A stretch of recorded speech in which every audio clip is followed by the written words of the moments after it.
I've learned that when it comes to Kirk Cousins, for the masses, whatever side you're on, whether you think he's God's gift to the Vikings or he stinks, like that's it. That's the absolute, no matter what the context.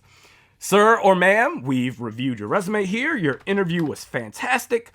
We are ready to offer you a six-figure position. All you got to do is say one bad thing about Kirk Cousins and we'll wrap this bad boy up. I'm sorry, I can't do that. I'd rather be broke. You can't think of one bad thing to say about Kirk? No, he's absolutely perfect. All right, other side here. We are on the verge of world peace. All you got to do is say one good thing about Kirk and we're all set. Ooh, that's not going to happen. There's no nuance. Everything's absolute with this guy. What am I getting at? I don't remember the exact origin of this divide, but now we're arguing about who's the better Vikings quarterback, Kirk Cousins or Daunte Culpepper. And as a member of the Cousins Haters Club, the fact that this is even a debate is crazy. Guys, it's Kirk. He's the better quarterback, and it's not even close. Kirk Cousins has played 5 seasons in Minnesota and counting. 5 years, 5 good seasons by any measure for a starting quarterback.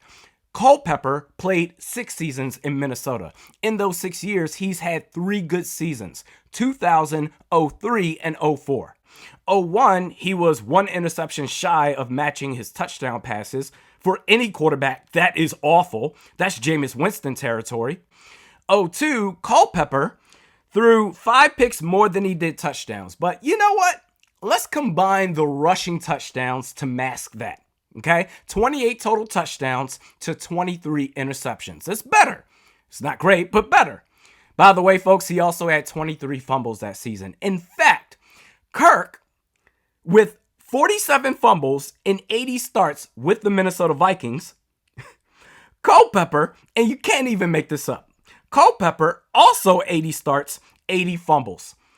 He put the ball on the ground once a game. Factor in the interceptions, Culpepper was a turnover machine.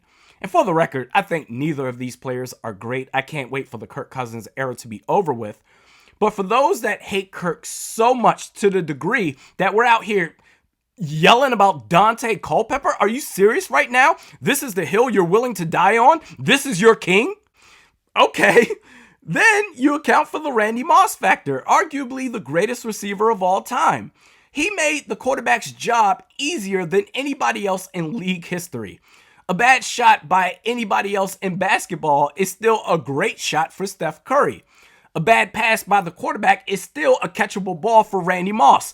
That's how great he was. Daunte Culpepper had the ultimate cheat code. He was basically playing baseball with cork bats. Screw it. Throw the ball up. Randy Moss, he's got to be up there somewhere. Just throw the ball up. He will come down with it. 2000, Randy Moss accounted for 45% of Culpepper's touchdown passes. 01, 71%. 02, 39%. 03, 68%. 04, 33%. Moss made Culpepper. In fact, the only reason this is even a thing is because of Randy Moss. After 04, by the way, Culpepper's best season, 2005, went from an MVP candidate to 6 touchdowns, 12 interceptions. How?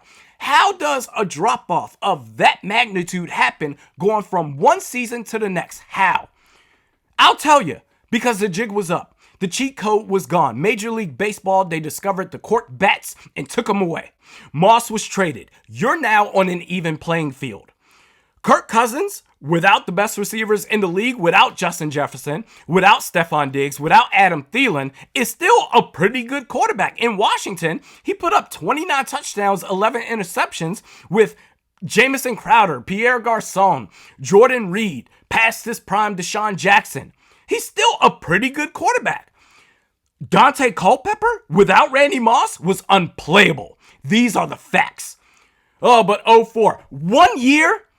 You want to know who else had a really good year? Derek Anderson, Scott Mitchell, Case Keenum. Come on, bro. Comments time. K-Lore says, a chance to win the division, a chance to make the playoffs, and possibly two-headed wide receiver and most experienced quarterback in the division, yet you want to trade your best defensive player makes no sense, a direction the Vikings are going to take this year. All right, Kaylor, are we hanging banners for a chance to win the division, a chance to make the playoffs? I've been a fan for going on 23 years. We've always had opportunities to win the division and make it into the playoffs. Where was the party at last year when we made the playoffs? 13-4 season, one and done, but that's okay. At least we made the playoffs. If you believe that the Vikings are really close to competing, then that's fine. We can argue about that. But I believe they are years away from contending for a championship. What is Danielle Hunter going to give us for the last couple of years in his prime that he has left? What are we going to gain from that? Another chance to make the playoffs? All right. Lenny Johnson says, that's a way to add another angle to consider, but you have to pick accurately. You don't, you're way worse off. Oh, of course. Trading away players to get value doesn't necessarily mean you're going to get a surefire player that's going to take you to the next level.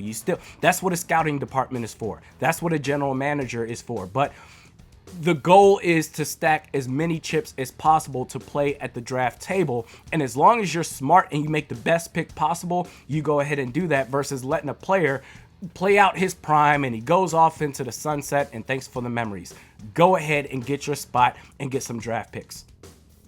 Lastly, Gavin C says, what do we have to gain an elite pass rusher on our roster? Laughing my ass off.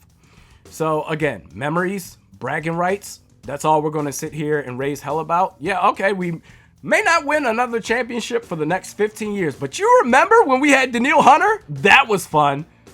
I'm tired, man. I'm trying to win a championship. Trade him now. This is the way.